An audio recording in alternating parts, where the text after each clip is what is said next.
नमस्कार मित्रों, Shukla ji UP 32 channel में आपका स्वागत है।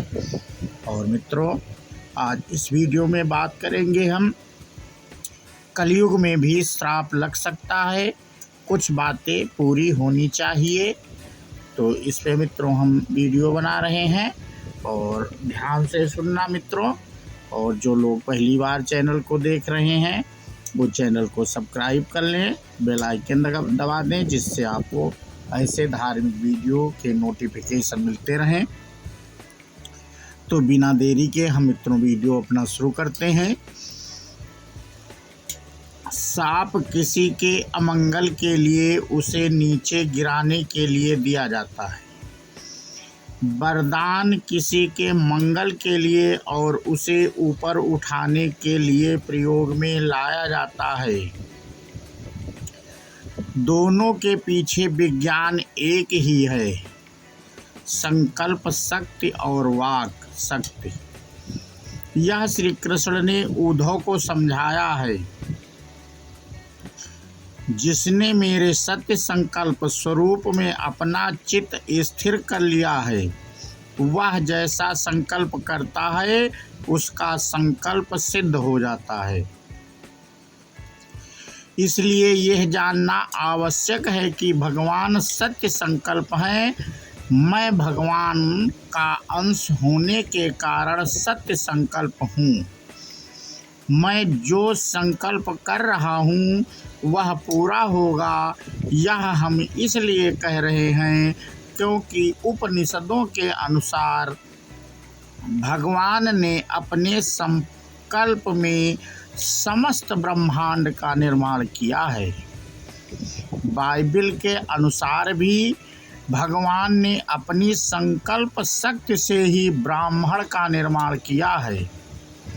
कोई कार्य नहीं किया है, बल्कि केवल संकल्प ही किया है। यही नियम ओल्ड टेस्टामेंट और न्यू टेस्टामेंट में भी दिया गया है। इसकी चर्चा हम प्रार्थना संबंधी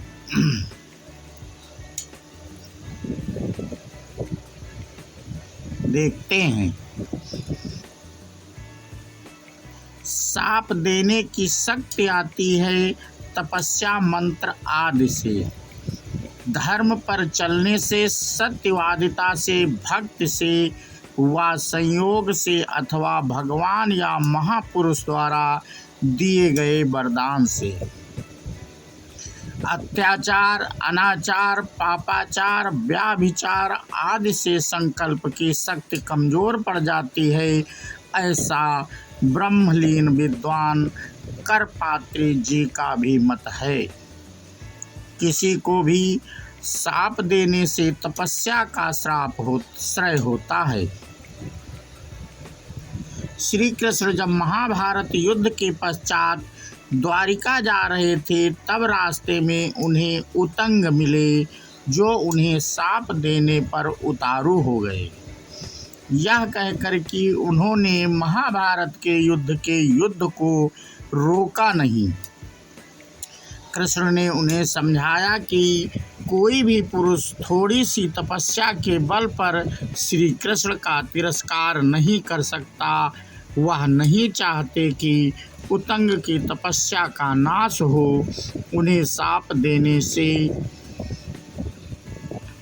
महाभारत अश्वमेधिक 53, 23, 26 यही सिद्धांत भगवान के भक्तों पर भी लागू होना मानना चाहिए। इसका वर्णन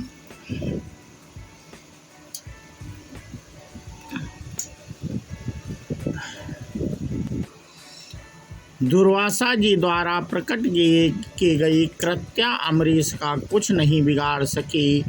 चक्र द्वारा मार दी गई और दुर्वासा जी के पीछे सुदर्शन चक्र, जो भगवान के भक्तों की रक्षा करता है, लग गया। इससे यह निष्कर्ष निकलता है कि भगवान व उसके अनन्य भक्तों पर शाप नहीं लग सकता।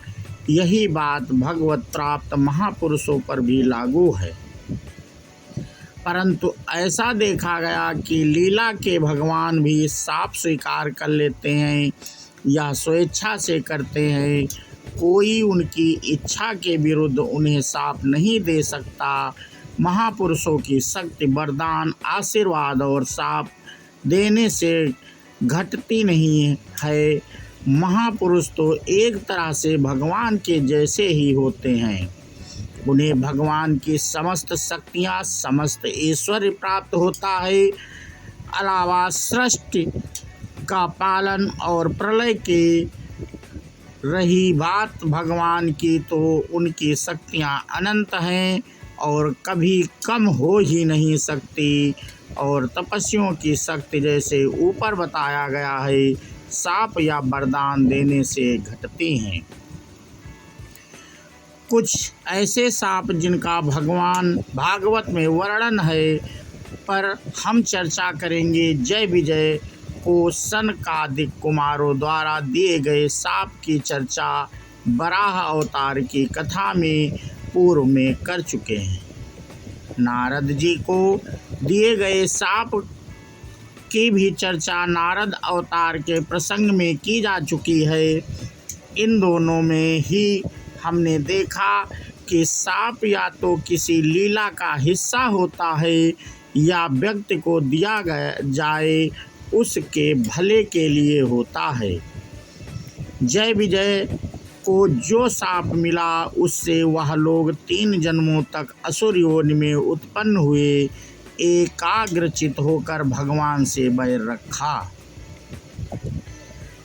हिरण्याक्ष, हिरण्याकश्यप, रावण, कुंभकर्ण, शिशुपाल, दंतवक्त्र बनकर जिस कारण उन्हें भगवान की ही प्राप्ति हुई, इसलिए यह मानना उचित है कि इन्हें शाप इसलिए दिया गया था कि हम सीख सकें कि भगवान में किसी भी भाव से मन लगाकर हम भगवान को प्राप्त कर सकते हैं, अर्थात बैर भाव से भी भगवान मिल सकते हैं। इसी प्रकार नारद जी को शाप उनके भले के लिए ही दिया गया। वह दासी पुत्र हुए, उन्हें संतों का संग मिला, संतों की जूठन खाई, संतों की आज्ञा लेकर जिससे उनका अंतःकरण शुद्ध हो गया, उन्हें भगवान के दर्शन हुए, भगवान की साधना की और अंत में भगवान के पार्षद बन गए। यदि शाप ना दिया जाता तो बहुत लंबे समय तक गंधर्व रहते हैं। गंधर्वों की, देवताओं की, पितरों की आयु हम मनुष्यों से बहुत ज़्यादा होती है। अगले जन्म में ना जाने क्या योनि मिलती, मनुष्य योनि आवश्यक नहीं थी। इस प्रकार उन्हें भगवत प्राप्ति में देरी हो जाती। शाप ने इस देरी को कम कर दिया। नारद जी को शाप देवताओं ने भगवत प्रेरणा से नारद जी के उत्थान के लिए ही दिया। इसी प्रकार कृष्ण अवतार में भगवान ने सक्टासुर का उद्धार किया, जो कि उत्कर्ष था। उसके पिता का नाम हिरण्याक्ष था और लोभ ऋषि के शाप वश बिना शरीर का हो गया था। अन्य शापित व्यक्तियों का भी श्री कृष्ण ने उद्धार किया, जैसे अशोक वृक्ष के रूप में नलकूबर, मणिग्रीव, अजगर के रूप में विद्याधर, गिरगिट के रूप में राजा नृग गजेंद्र, जो भगवान का पार्षद बना। और सबसे बड़ा उदाहरण है कि खुद यदुवंश को ऋषि का शाप जिससे वह नष्ट हो गया। वरदान के कुछ उदाहरण हैं मार्कंडेय ऋषि, जिन्होंने प्रलय देखी, भगवान की माया को देखा, ध्रुव जिन्हें अचल पद मिला, और प्रहलाद जिन्हें ना मांगने पर भी भगवान के ने वरदान दिया और एक पूरे मनवंतर तक धरती का एक छत्र निष्कंटक राज दिया। शाप कैसे दिया जाता है? समीक मुनि के पुत्र बालक श्रृंगी ने कहा, मेरा तपोबल देखो। उसने कौशिकी नदी के जल से आचमन किया और कहा, परीक्षित को आज के 7वें दिन तक्षक सर्प डस लेगा। क्योंकि उन्होंने मेरे पिता का अपमान करके मर्यादा का उल्लंघन किया है। यह मेरी प्रेरणा से होगा। ऐसा बालक ने इसलिए किया क्योंकि राजा ने उसके पिता के गले में मरा हुआ सांप डाल दिया था। यह प्रसंग ध्यान से पढ़ने पर प्रतीत होता है कि तपस्या के बल पर ही बालक तक्षक को राजा को डसने के लिए प्रेरित कर सका, और गौर से देखा जाए तो ऐसा प्रतीत होता है कि भगवान का ही कोई बड़ा विधान था।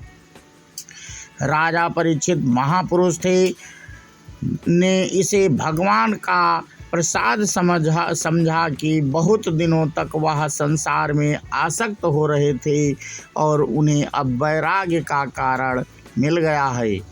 आमरण अनशन का व्रत लेकर वे गंगा तट पर बैठ गए।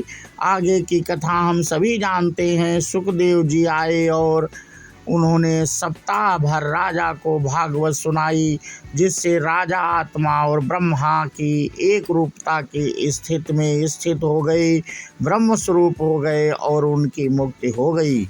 आगमन से यह राजा के भले के लिए हुआ और साथ में जगत का भला भी हुआ।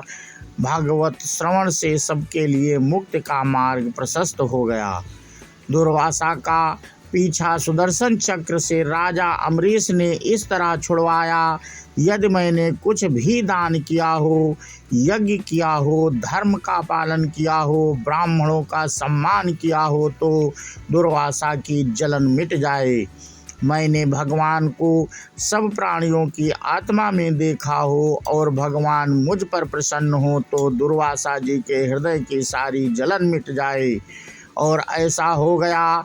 दूसरा उदाहरण है श्री कृष्ण द्वारा उत्तरा के गर्भ को अर्थात परीक्षित को जीवित कर देने का, जो कि अश्वत्थामा के ब्रह्मास्त्र से मर चुका था। भगवान ने कहा, मैंने कभी पीठ नहीं दिखाई है। इस शक्ति के प्रभाव से अभिमन्यु का यह बालक जीवित हो जाए। यदि धर्म ब्रह्मांड मुझे विशेष प्रिय हो तो अभिमन्यु का यह पुत्र जो पैदा होते ही मर गया था फिर जीवित हो जाए। मैंने कभी अर्जुन से विरोध किया हो इसका स्मरण नहीं है। इस सत्य के प्रभाव से यह मरा हुआ बालक जीवित हो जाए। यदि मुझ में सत्य धर्म की निरंतर स्थिति बनी रहती हो तो अभिमन्यु को मरा हुआ बालक जी उठे। यदि मैंने कंस और केसी का धर्म के अनुसार वध किया है तो इस सच के प्रभाव से बालक पुनः जीवित हो जाए। महाभारत अश्वमेधिक इसी प्रकार माता सीता ने हनुमान जी की पूंछ में लगी हुई आग को शीतल करने के लिए स्वयं के श्री राम के प्रति प्रेम पतिव्रत धर्म की दुहाई दी थी। ऐसा वाल्मीकि रामायण के सुंदर कांड में वर्णित है।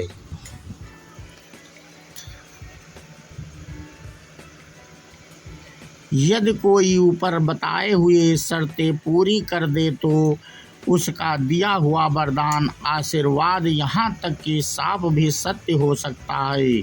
सबसे पहली बाहरी शर्त है शुद्धता, आचमन करना। अंतःकरण को शुद्ध करने का वाचक है। आचमन कृष्ण ने किया और आचमन श्रृंगी ऋषि ने किया। बाइबिल में शुद्धिकरण की शर्त नहीं है, यह केवल यह विश्वास ही पर्याप्त है कि मेरा वचन खाली नहीं जाएगा। जो मैं कह रहा हूँ होकर रहेगा। बाकी की शर्तें धर्म पर चलना, यज्ञ, सत्य भाषण, समस्त प्राणियों को भगवान का ही रूप मानना आदि। वेदों में और भागवत के महात्म्य में ऐसा वर्णन आता है कि सुखदेव जी को जब वापस बुलाने के लिए उसके पिता व्यास जी ने पुकारा, बेटा बेटा, तो सुखदेव जी की ओर से वृक्षों ने उत्तर दिया। इसका कारण यह था कि समस्त भूतों से सुखदेव जी का एक आत्मा एक स्वरूप हो जाना। सुखदेव रहस्य उपनिषद कोई यदि स्थिति में हो तो उसका वचन हर भूत को मानना पड़ता है। ऐसा प्राणी वास्तव में भगवान से एकत्व प्राप्त कर चुका होता है और उसका वचन देखा जाए तो वास्तव में भगवान का वचन और भगवान की इच्छा होती है। और सबसे बड़ी बात विश्वास हो कि मेरा वचन खाली नहीं जाएगा, परम सत्य इसे पूरा करेगी। तो मित्रों, इस प्रकार हमने अपना आज का वीडियो पूरा किया और ये आपको कैसा लगा हमें कमेंट करके अवश्य बताएं। इसी के साथ मित्रों एक जयकारा लगाते हैं। बोलो सियावर रामचंद्र की जय हो, हनुमान की जय हो, कृष्ण भगवान की जय हो। राधे राधे। जय हिंद, जय भारत, वंदे मातरम।